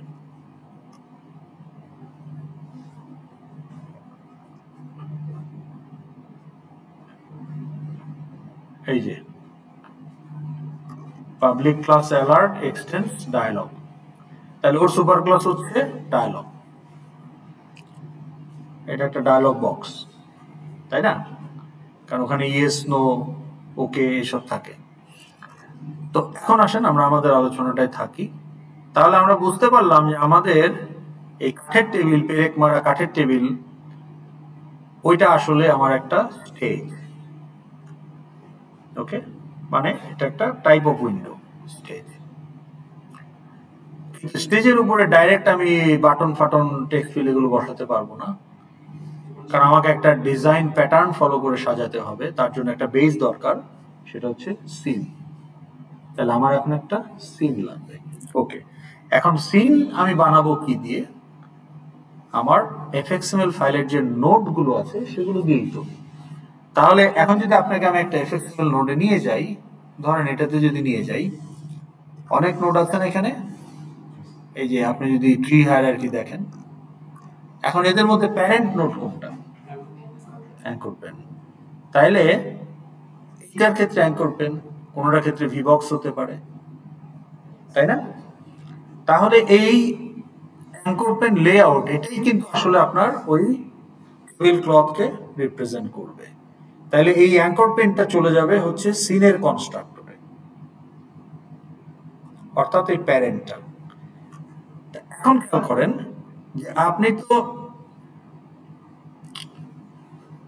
লোকেশনটা পেয়ে গেছেন, এফএক্সএমএল লোডারের ভেতরে আপনার ইউআরএলটা আছে, আপনার যে এফএক্সএমএল ফাইল সেটার কমপ্লিট পাথ লোকেশন নামে একটা ফিল্ডের মধ্যে অলরেডি আছে। এখন fxml লোডারের লোড মেথড সে ওই লোকেশনটা ইউজ করে প্যারেন্ট রিটার্ন করবে। তাহলে এখান থেকে আমি একটা অ্যাঙ্কর পেন পেতে পারি বা whatever is the parent সেটা পাবো, that goes to the constructor of scene. তাহলে আমার সিন রেডি। এখন আমার একটা উইন্ডো দরকার। যখন আমার thread will get the core, Java virtual machine will supply a stage instance to the start method as parameter. তাহলে আমাকে আসলে কোনো উইন্ডো ইনস্ট্যান্সিয়েট করতে হবে না, অলরেডি একটা রেডিমেড উইন্ডো আমি রিসিভ করব in a handle called stage. তা আমি যদি এখানে ক্লাসের নাম আর হ্যান্ডেলের নাম একই করে দিচ্ছে ওরা বড় হাতের ছোট হাতের দিয়ে, তাহলে আমি যদি এটা আপনাকে নোটপ্যাডে দেখাই, তাহলে আমি এখানে কি করছি, আমি এখানে যেটা করছি যে আমার ইউআরএলটা পেয়ে গেলাম। তাহলে আমার এটাকে আমি একটা ফার্স্ট সিন নামে একটা সিন ইনস্ট্যান্সিয়েট করে ফেললাম with the parent of my fxml file. তাহলে fxml লোডার অলরেডি লোকেশনটা জানে, তো load method will use that location, analyze the code of the fxml file and return the parent node. Now let's say an anchor pane, তাহলে সেটাকে আমরা সিনের কনস্ট্রাক্টরে দিয়ে now the scene represent my fxml file. ওকে, এখন আমার কাজ হলো আমার এখন একটা উইন্ডো দরকার, ইন আওয়ার কেস স্টেজ দরকার। তাহলে এই JVM আমাকে মাই স্টেজ নামে একটা হ্যান্ডেলে একটা রেডিমেড স্টেজ ইনস্ট্যান্স সাপ্লাই দিয়েছে। তাহলে আমার কাজ হলো এখন আমি চাই এটা অপশনাল টাইটেল সেট করতে পারি, তারপরে সেট সিন মেথড ইউজ করে সেটার মেথড ইউজ করে আমি আমার সিনটাকে এই স্টেজে সেট করে দিতে পারি, and then I will show the stage, and as a result start method will load that fxml file first by creating a scene with the parent and that setting that scene with the supplied window and show that window. That is how start method works. তাহলে এই মেকানিজমটাকে আমরা বুঝতে পারলাম। Now why it is important to understand, কারণ আপনি যখন navigate করবেন এক বাটনে ক্লিক করলে আরেক fxml এ চলে যাবেন, এই একই লজিক আপনাকে অ্যাপ্লাই করতে হবে।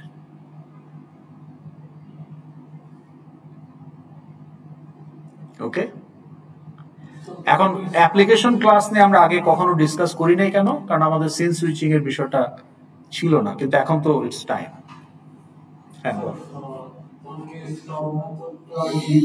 স্টার্ট মেথড তো আপনার লগইন fxml কে ধরেন লোড করলো, আপনার প্রজেক্টের কথাই যদি বলি 50টা fxml আছে, প্লে বাটন তো লগইন কে লোড করবে, তাহলে স্টার্ট মেথড আপনি দিবেন লগইন view.fxml। কিন্তু লগইন ভিউ এর যে আবার একটা লগইন বাটন আছে, সেই লগইন বাটন কি করবে, ভেরিফিকেশনের পরে যদি লগইন সাকসেসফুল হয়, it will switch the fxml, it will load another scene which is your dashboard scene.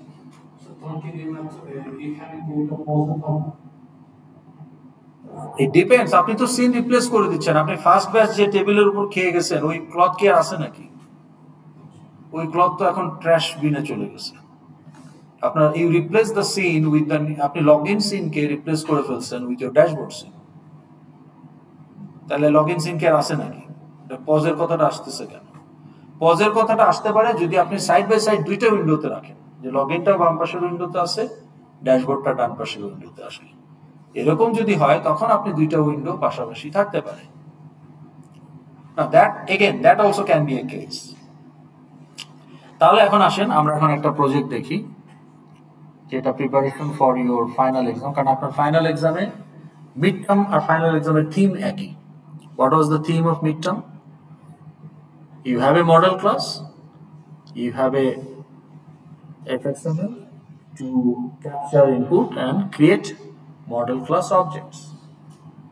First part. Second part, use those objects to find some query output, search query. That was the second part. But the theme finally it is. The difference-টা কোথায়? Difference-টা হলো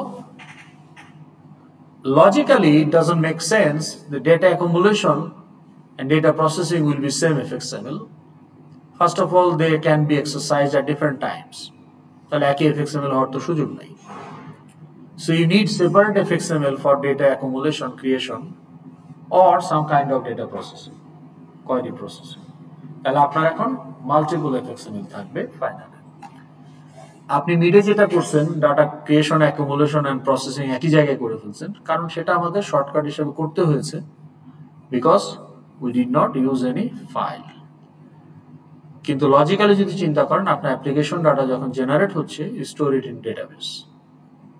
আপনার ওই first এফএক্সএমএল এর কাজ শেষ। ওর কাজ হলো object create করে ফাইলে অ্যাড করে দেওয়া, ইন আওয়ার কেস। এখন আপনার ওই ডাটা ক্রিয়েশন এফএক্সএমএল থেকে আপনি সিন সুইচ করে ডাটা প্রসেসিং এফএক্সএমএল এ চলে যাবেন। ওখানে গিয়ে আপনি ডাটা পাবেন কোথায়? ফাইল থেকে ডাটা লোড করে আপনি আউটপুট প্রডিউস করবেন।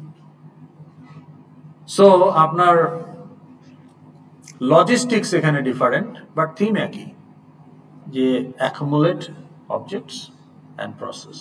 ওখানে স্টোরেজের কোনো ব্যবস্থা ছিল না, ক্লোজ করে দিলেই এফএক্সএমএল উইন্ডো ক্লোজ করে দিলে আপনার অ্যারে লিস্ট গন, কিন্তু এখন ফাইলে থাকবে সব। সো পরবর্তীতে আপনি সেটা ইউজ করতে পারবেন। তাহলে আপনি সিন সুইচ করে নেক্সট পেজে গিয়ে ফাইল ওপেন করে ডাটা প্রসেস করবেন। ওখানে আপনার আউটপুট কি ছিল? Table view. এখানে আপনার আউটপুট টেবিল ভিউ হতে পারে, it also can B A chart. আপনাকে যদি এখন বলা হয় যে create student objects and accumulate them student.bin binary file, তো এটা আপনি প্রথম এফএক্সএমএল এ করলেন, যেটা আপনি অ্যারে লিস্টে রাখছেন ওটা আপনি ফাইলে রাইট করে ফেললেন অবজেক্টটা ডাইরেক্ট। কঠিন কিছু না, জাস্ট দেখলেই হবে। তো আমার অবজেক্টগুলো ফাইলে ঢুকতেছে।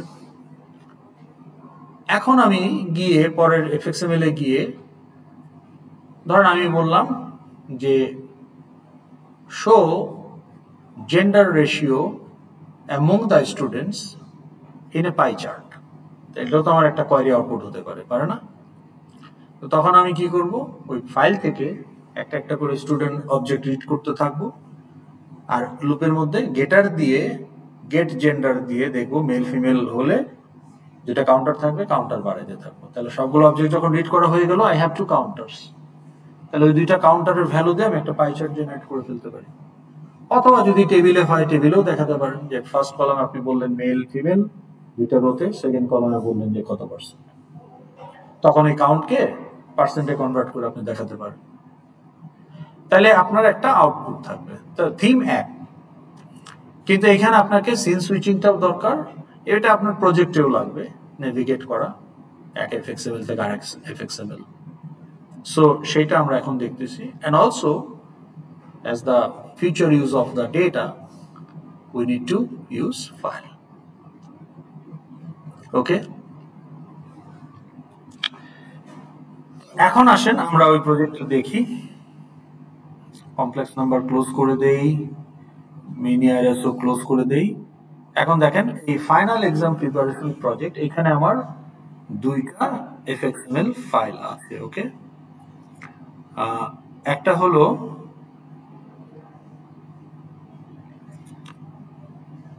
অবজেক্ট ক্রিয়েশন এফএক্সএমএল, দেখেন অবজেক্ট ক্রিয়েশন ভিউ, অর্থাৎ এটা আমার প্রথম এফএক্সএমএল। এখানে আমি অবজেক্ট ক্রিয়েট করব। In this view you will create and store product instance in product.bin binary file. তাহলে এখানে আপনার সেই ডিজাইনটা থাকবে। আপনি ক্যাপচার করে ওই যে সেভ বাটনে ক্লিক করবেন, প্রোডাক্ট অবজেক্টগুলো সেভ হইতে থাকবে ফাইলে। এখন আপনি নেক্সট বাটন ক্লিক করলে এই ভিউতে আসবেন। এখানে আপনার একটা বাটন আছে load objects to table from file, তখন আপনার এই প্রোডাক্ট অবজেক্টগুলো একটা টেবিলে দেখাবে।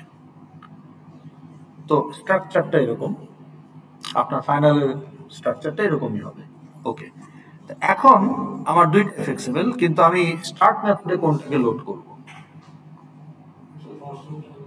Data creation view. আর ডাটা ক্রিয়েশন ভিউ এর যে নেক্সট বাটন, এইখানে আমি অবজেক্ট ভিউ ফ্রম ফাইল ওইটাকে লোড করব। তাহলে এটার যদি আমি মেইন ক্লাসে যাই, এখানে আমি কি দিয়েছি স্টার্ট মেথডে অবজেক্ট ক্রিয়েশন ভিউ ডট এফএক্সএমএল। আর আমার যে কন্ট্রোলার আছে অবজেক্ট ক্রিয়েশন ভিউ কন্ট্রোলার, ওইটার যে বাটনের অন অ্যাকশন, এখানে আমি বলছি কি object load from file view. Okay, আচ্ছা এখন আসবেন এখানে। তো আমি এটাকে একটু আগে কমেন্ট করে নিই।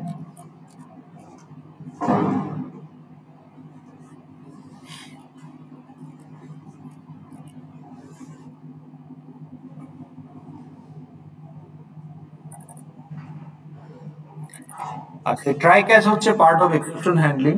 এটা নিয়ে আমরা আজকে কোনো কথাই বলবো না, এটা ভুলে যান আপাতত। আপনার স্টার্ট মেথডেও কিন্তু এক্সেপশন হ্যান্ডলিং আছে, এই যে থ্রোস আইও এক্সেপশন, এখানে একটা এক্সেপশন হ্যান্ডলিং হচ্ছে। ওকে, তো আমরা এটাকে ট্রাই ক্যাচের মধ্যে রেখেছি, but focus on the actual logic. তাহলে আমি কি করলাম, এটা কিন্তু বাটনের অন অ্যাকশন।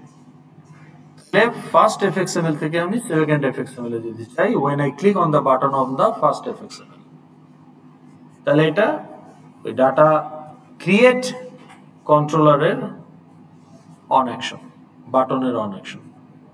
ওকে, তা আমি এইখানে কোন এফএক্সএমএলটাকে লোড করতে চাই, অবজেক্ট লোড ফ্রম ফাইল। তাহলে ইউআরএল দিয়ে দিলাম, আমি একটা সিনও তৈরি করে ফেললাম ভিউ সিন নামে। ওকে, এখন এখানে আমি কি করছি, লাইন নাম্বার 21,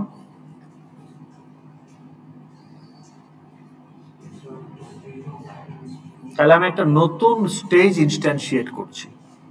তাহলে আমি নিজে একটা নতুন উইন্ডো বানাচ্ছি, যেটা জেভিএম স্টার্ট মেথডকে দিয়েছে ওটা তো আছেই, বাট আমি এক্সট্রা আরেকটা স্টেজ বা উইন্ডো বানাচ্ছি। Stage is a sub class of window. তাহলে ওটার নাম দিলাম কি, ভিউ স্টেজ। ওইটাতে আমরা সেট সিন করে শো করলাম। তাহলে কি হবে, আমি যদি এটাকে প্লে করে নেক্সট বাটনে ক্লিক করি, কি ঘটবে বলেন তো দেখি। এখন বলতে পারা উচিত।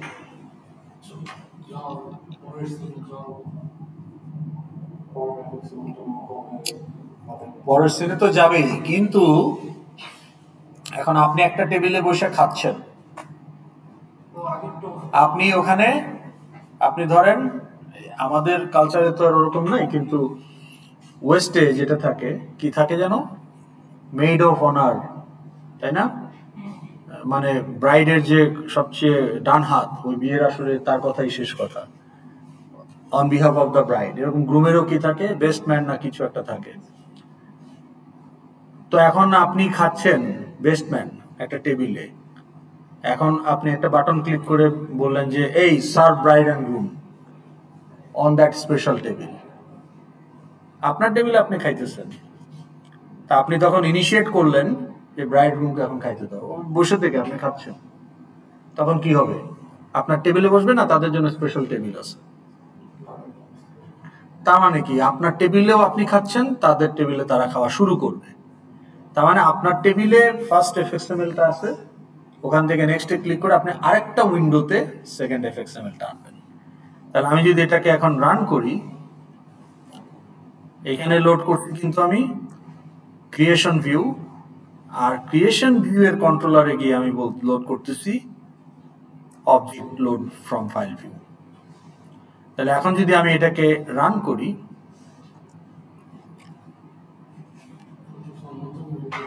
নতুন উইন্ডো, তাহলে এইটা হচ্ছে আমার এই উইন্ডোটার হ্যান্ডেলের নাম কি বলেন তো, এইটার হ্যান্ডেল কোথায় আছে? এটা কি ডিফল্ট উইন্ডো না?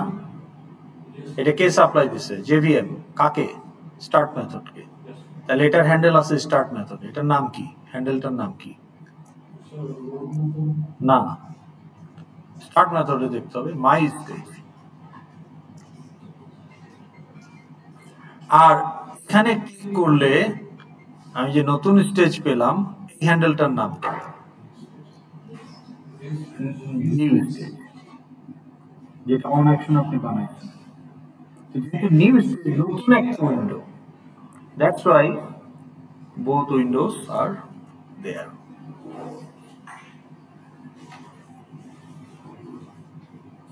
ওকে, তাহলে এরকম একটা এক্সাম্পল দেন তো রিয়েল লাইফে, যেখানে আপনি নেভিগেট করলে যে চেঞ্জটা হওয়ার কথা সেটা ওটাকে রিপ্লেস না করে নতুন একটা উইন্ডো বা ট্যাবে হয়। গুগল, হ্যাঁ হ্যাঁ,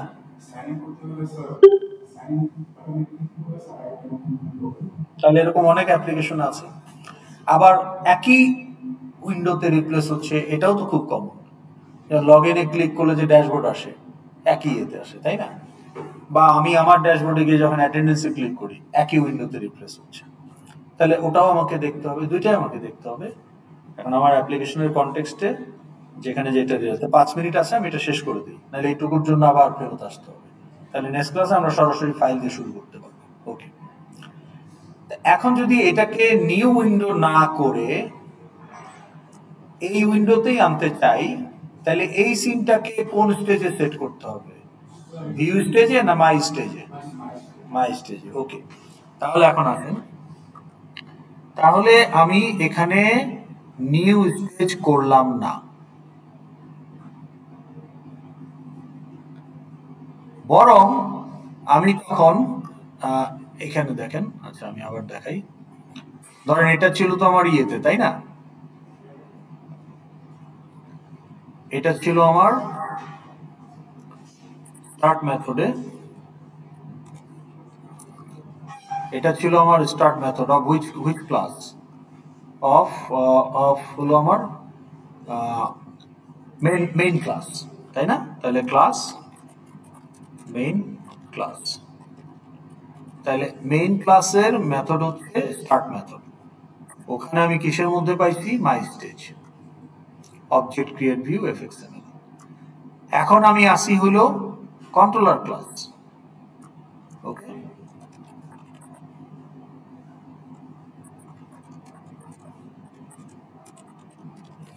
কন্ট্রোলার ক্লাসের আমি এখন আসি হইল on action. Okay,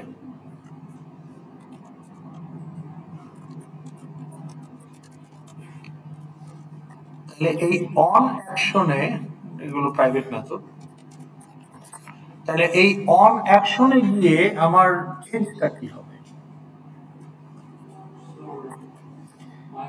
my stage দিতে হবে, তাই না? এটা হচ্ছে কি ছিল ফাইলের নাম? Object load from FXML. এটা কন্ট্রোলারের মেথড। ওকে, তা আমি এটাকে বললাম ধরেন সেকেন্ড সিন। আমরা ওখানে যেটা করছিলাম, নতুন একটা স্টেজ নিউ করছিলাম, তাই না? নতুন একটা স্টেজ আমরা এখানে নিউ করছিলাম, কিন্তু সেটা আমরা কিন্তু এখন সিন বানানোর পরে নতুন একটা স্টেজ আমরা করেছিলাম, কিন্তু সেটা তো করলে নতুন উইন্ডোতে আসবে, কিন্তু সেটা তো আমরা চাই না। তাহলে এটা আমাদের কমেন্ট। তাহলে আমি এখানে ভিউ স্টেজের জায়গায় মাই স্টেজ ইউজ করলে আমার কাজটা হচ্ছে কিনা। So this is your second.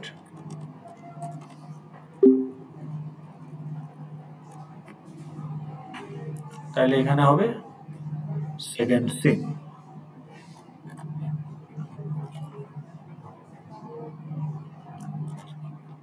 ওকে, তাহলে আপনারা কি এখন এগ্রি করতেছেন যে এটা ঠিক আছে?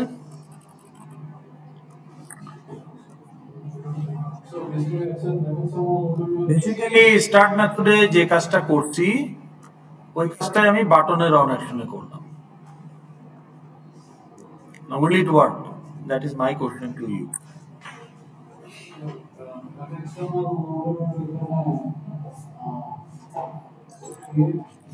এফএক্সএমএল কি করছি? এখানে ওটা ছিল ক্রিয়েট ভিউ আর এটা হলো লোড ফ্রম ফাইল ভিউ। তো দুইটা ডিফারেন্ট এফএক্সএমএল দিয়ে এখানে একটা সিন হচ্ছে ফার্স্ট সিন, এখানে হচ্ছে সেকেন্ড সিন।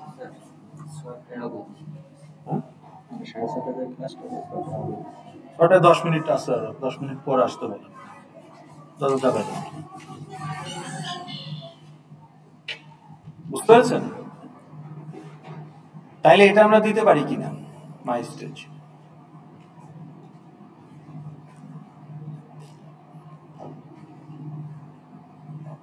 দিতে পারবো না,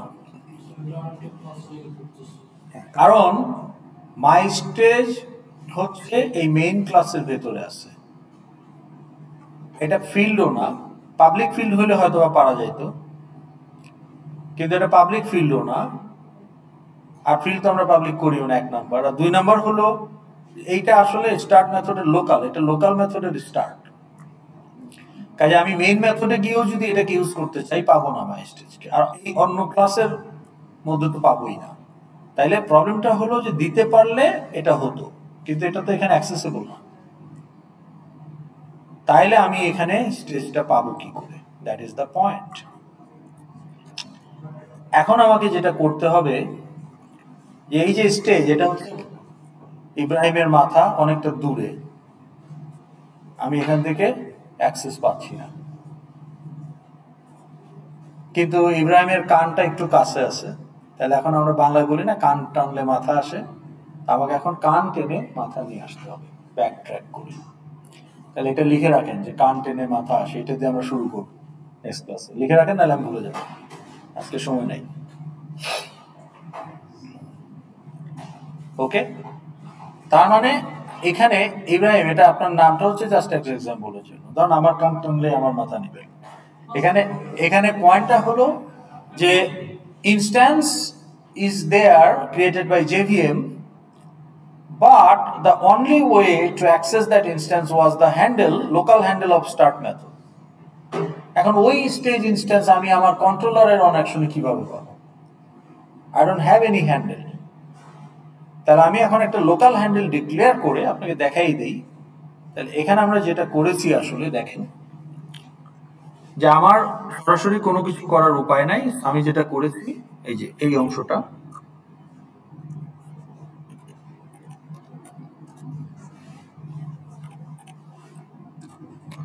তাহলে এখানে আমি এখন যেটা করেছি দেখেন, আমার যে মাউস ক্লিক, এটা দেখেন, এই যে আপনার এখানে প্যারামিটার হিসেবে মাউস ক্লিকটা চলে আসছে, ইভেন্টটা চলে আসছে। অন অ্যাকশনে দিলে action event, on mouse click দিলে মাউস ইভেন্ট। তাহলে এই যে একটা ইভেন্ট অবজেক্ট, এটাই কিন্তু আমার মাউস ক্লিক রিপ্রেজেন্ট করে। এখন মাউস ক্লিকটা আমি কিসের উপর করছি? অ্যাঙ্কর প্যানের উপরে করছি, না বাটনের উপর করছি, না টেক্সট ফিল্ডের উপর করছি? তাইলে এটার গেট সোর্স আমাকে বাটনটা দিবে। মাউস ক্লিকের গেট সোর্স বাটন দিবে। বাটনের সুপার ক্লাস নোডে কাজ করে ফেললাম। এখন এই নোডটা কোন সিনের উপরে আছে, তাহলে সে আমাকে সিনটা দিবে। তাহলে এই নোডটা, তাহলে ইভেন্ট মাউস ক্লিকের গেট সোর্স থেকে আমি বাটনটা পেলাম, এন্ড বাটনটা কোন সিনে আছে, গেট সিন আমাকে এই সিনটা দিবে। আর এই সিনের গেট উইন্ডো আমাকে উইন্ডো দিবে, এইটা। এটাই কিন্তু এই উইন্ডো যেটা JVM সাপ্লাই দিছিল, কিন্তু হ্যান্ডেল আমার কাছে নাই। কিন্তু আমি ব্যাক ট্র্যাক করলাম যে আমার ইভেন্টের সোর্স বাটন, বাটনের সিন এইটা, সিনের উইন্ডো এইটা। তাইলে আমাকে এই যে গেট উইন্ডো মেথড, আমাকে এই সিন ক্লাসের গেট উইন্ডো মেথড আমাকে, এখন আমার রিটার্ন টাইপ উইন্ডো, কিন্তু আমার ইনস্ট্যান্স তো stage, sub class, polymorphism. Handle হতে পারে W, উইপেন, ইনস্ট্যান্স হতে পারে পিস্তল, সোর্ড, গ্রেনেড। তো গেট উইন্ডো ক্লাসের মেথড যেহেতু, সে একটা পপ আপ কেউ রিটার্ন করতে পারবে, স্টেজ কেউ রিটার্ন করতে পারবে। আমাদের ক্ষেত্রে আমরা জানি এটা স্টেজ, তা আমরা এই উইন্ডো হ্যান্ডেলটাকে স্টেজে কাস্ট করে আমার একটা লোকাল হ্যান্ডেলে নিয়ে নিলাম, নিয়ে সেইটাতে সেট সিন করে যদি শো করি, তাহলে এখন একই উইন্ডোতে চেঞ্জটা হবে। এখন যে হ্যান্ডেলে ওটাকে অরিজিনালি রিসিভ করা হয়েছিল, সেই হ্যান্ডেল তো আমার এখানে অ্যাক্সেস নাই, কিন্তু আমি বাটনের সিন কোনটা, আমার ইভেন্টের সোর্স কোনটা, বাটনের সিন কোনটা, এই সিনের উইন্ডো কোনটা, এই উইন্ডোটাই, সেটাকে আমি আমার একটা লোকাল হ্যান্ডেলে নিয়ে, স্টেজ হ্যান্ডেলে নিয়ে এটা করলাম। তাহলে এখন যদি আমি এটাকে আরেকবার এক্সিকিউট করি, এখন দেখবেন যে এখন এটা একই উইন্ডোতে সুইচিংটা হচ্ছে। তাহলে এই যে কান টেনে আমরা মাথা নিয়ে আসলাম, ইভেন্টটাকে ব্যাক ট্র্যাক করে button it's in senior window, eventually that same window.